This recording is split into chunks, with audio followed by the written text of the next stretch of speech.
à l'Attitude Rock avec Jonathan Gagnon. À GoFM, voici le Doc Mayou. Milieu de semaine, c'est mercredi, on est le 3 décembre. Doc Mayou, bonjour. Jonathan, quel bon vent te transporte? Ben en fait, vous savez qu'avec notre sujet de discussion depuis le début de la semaine, ce gouvernement de coalition, j'empilais quelques petits dossiers qui avaient quand même en marge de tout ça, parce que la Terre qui continue de tourner, et il y a quelques nouvelles qui sont arrivées dans l'actualité qui vous concernent directement ou indirectement, parce que j'ai toi. Ben oui, j'ai vu passer, imaginez, vous l'avez dit sur nos ondes, vous êtes un des rares à dire que ça n'a pas d'allure, qu'il faut se pencher sur cette question-là, qu'il y a de plus en plus de femmes dans le domaine de la santé. Ouais. Vous vous souvenez, on en a parlé dernièrement, il y avait où la docteure, là, la madame, comment qu'elle s'appelait, dont elle a fait une sortie pour dire qu'il fallait éliminer la féminisation de la médecine. Comment il s'appelait donc? Ah, bateau dans l'actualité médicale. Oui! Attends un peu, maudit. En tout cas... Elle a siégé, c'est plate à matin, elle a siégé sur un comité de discipline qui me jugeait une des plaintes. La docteure, zut. C'est une dame qui est à la retraite, relativement âgée, oui, mais très, très, très populaire, mais son nom m'échappe. OK, moi aussi, c'est plate. Hey, écoute, un méchant, tu sais que la mémoire, c'est spécial, hein? Mais tu m'amènes ça, puis j'étais assez en maudit avec ces histoires de comité de discipline-là, que ma mémoire veut pas aller chercher le nom. Ma mémoire, je pense que Madame Boivin, ça se peut-tu? Docteur Boivin? Attends, je pense que oui. Son prénom... En tout cas. Mais en tout cas, oui.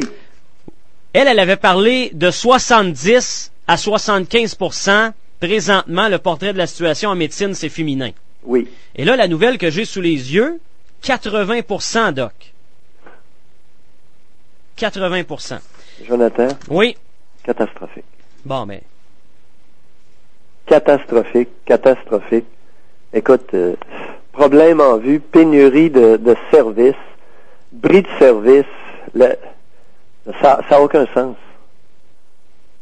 La médecine féminine, lorsqu'elle sera majoritairement distribuée par des femmes, parce que là, avec la féminisation de la médecine, les femmes de moins de 40 ans, les médecins de moins de 40 ans sont très majoritairement féminins, et ça va continuer à s'accentuer. Et lorsque la médecine sera principalement distribuée par des femmes, ça va être une médecine à la russe, une médecine très inférieure. Ouais. Là, j'ai d'autres chiffres pour vous. On va placoter là-dessus. On nous dit ici, les nouvelles données de l'Institut montrent une participation accrue des femmes dans les professions traditionnellement exercées par des hommes. C'est un peu votre discours. Par exemple, médecine, même pharmacie.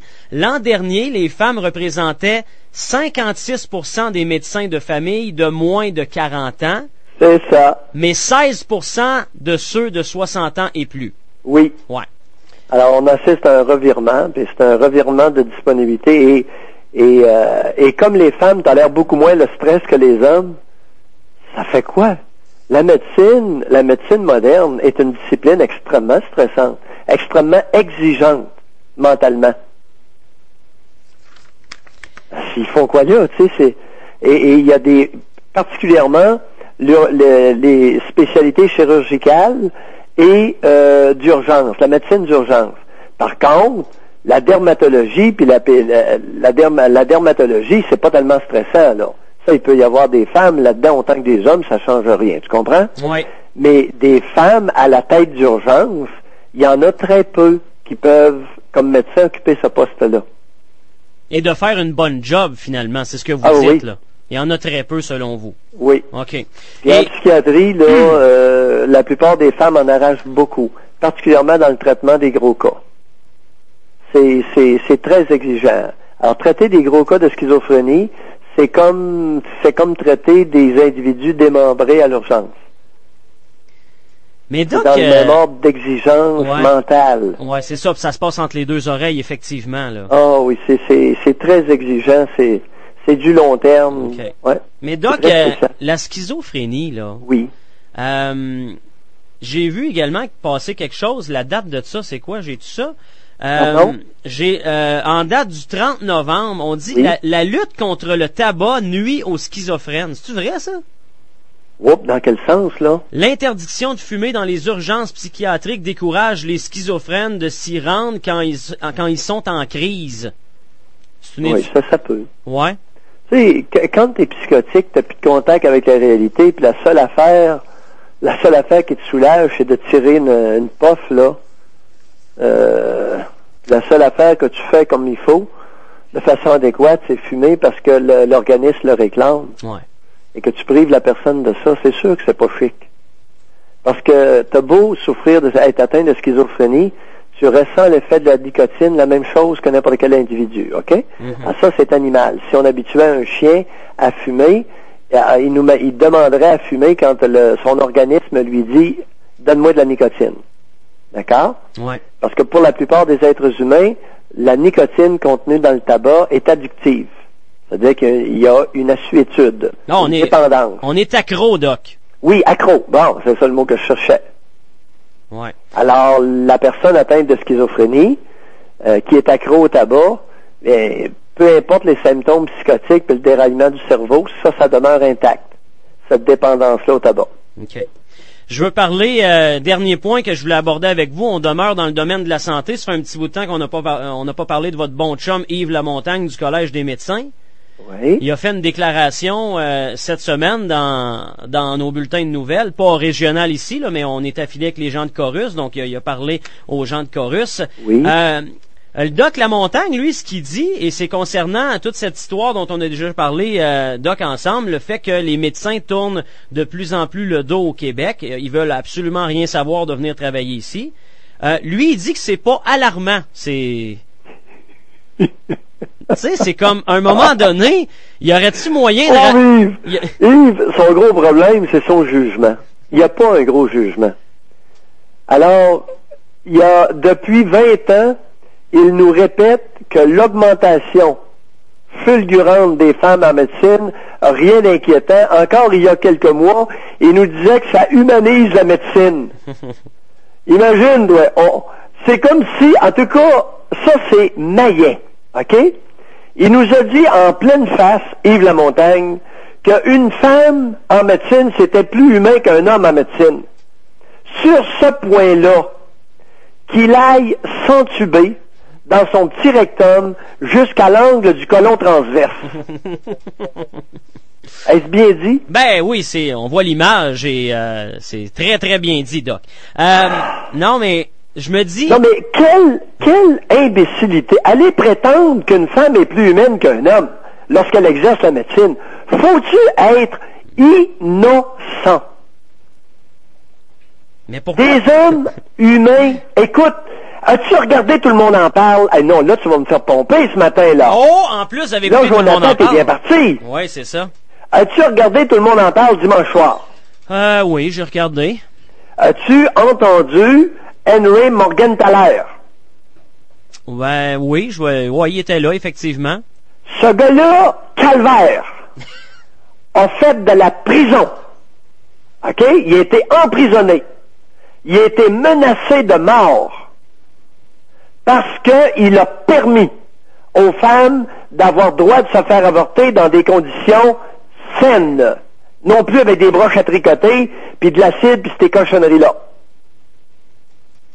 Il a reçu l'ordre du Canada suite à ça. Mm-hmm. Y a-tu l'air d'un homme? C'est une femme, Henry Morgenthaler, ou c'est un homme? Je pense qu'on n'a pas besoin de le dire. C'est un de nos plus grands humanistes modernes. Ouais.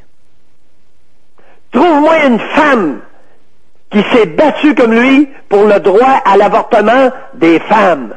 Oui, c'est nous autres, les hommes, qui les engrossent, par exemple. Tu comprends? Probablement qu'il se sentait un peu coupable, puis là-dessus, je suis d'accord avec lui. En tout cas, c'est sûr que c'est un homme, parce qu'une femme avec une barbe de même, ça se peut pas. Alors, c'est un homme. Pourriez-vous appeler Yves Lamontagne et dire « Hey, allô, Cabochon, dimanche soir, à Tout le monde en parle, Henry Morgenthaler a été invité. Il a 85 ans, le père. Il s'est battu toute sa vie pour que les femmes aient le droit de se faire avorter de façon digne et sans mettre leur vie en danger. » Il n'y a pas de plus grand geste humanitaire que ça. C'est un homme. Et là, on a notre innocent national qui s'en vient nous dire « La médecine des femmes, c'est bien plus humain que celle des hommes. » Maudit innocent. Jonathan, ça se peut pas. Ben, ça se peut, c'est arrivé. Il l'a dit. C'est incroyable. Ah oui. Oui, je le sais, je l'ai entendu moi aussi. Bon, mais c'est ça. Ça n'a pas de bon sens. Tu sais, c'est faire fi de la réalité. Moi, je veux bien, tu sais, essayer de valoriser les femmes en abaissant les hommes, jamais ça passera dans mon livre, Jonathan Gagnon. M'as-tu compris? Une femme qui fait un geste admirable, elle fait un geste admirable. On a Monique Forgette, au Québec, qui a été toute qu'une ministre des Finances. Je lui lève mon chapeau à cette femme-là. Elle est capable de prendre la pression du fourneau, elle est capable de tolérer un niveau de stress extrêmement élevé. Ça n'est une femme à citer. Mais c'est Monique Forgette. N'est-ce pas? Oui. On commence pas à généraliser à partir d'elle, là. Ben non, c'est sûr. Bon. Alors oui, il y en a des femmes admirables. Mais l'histoire de venir essayer d'élever le collectif féminin en abaissant les hommes, c'est inacceptable, Jonathan. On ne fait pas ça. Jamais tu pourras élever une femme en abaissant l'homme qui est aux côtés. Et là, ça nous ramène dans les relations conjugales. Ouais. Et c'est typique de la culture québécoise. En Ontario, tu n'auras jamais ce discours niais que Yves Lamontagne nous sert. Yves Lamontagne est psychiatre. Il connaît très bien la mentalité collective québécoise. Et il l'utilise à mauvais escient. Et ça, je suis contre ça. C'est inacceptable qu'un gars de son niveau d'intelligence qui a épousé, qui vit avec une juge, nous sorte des grossièretés de ce point. Ouais. Sa compagne est juge, oui. Et c'est bien correct. Oh oui, c'est ça, c'est ses Et affaires. on n'élèvera pas les autres femmes, on n'élèvera jamais les tartes en abaissant les hommes. Jamais. Et je n'accepte pas ça. Ni à mon nom personnel, ni au nom de mes enfants. On se tient debout, Doc, hein? Le message est clair. Hey, merci beaucoup. On se parle Jonathan, demain. Je pensais jamais que tu allais réussir à me faire pomper ce matin. J'aime ça, jouer un rôle important dans votre journée, Doc. Maudit. Okay. Ah non, Aïch. Ouf! Ouf! C'est bon. La stime me sort par les orteils. OK, ciao, ciao, la stime. Bye.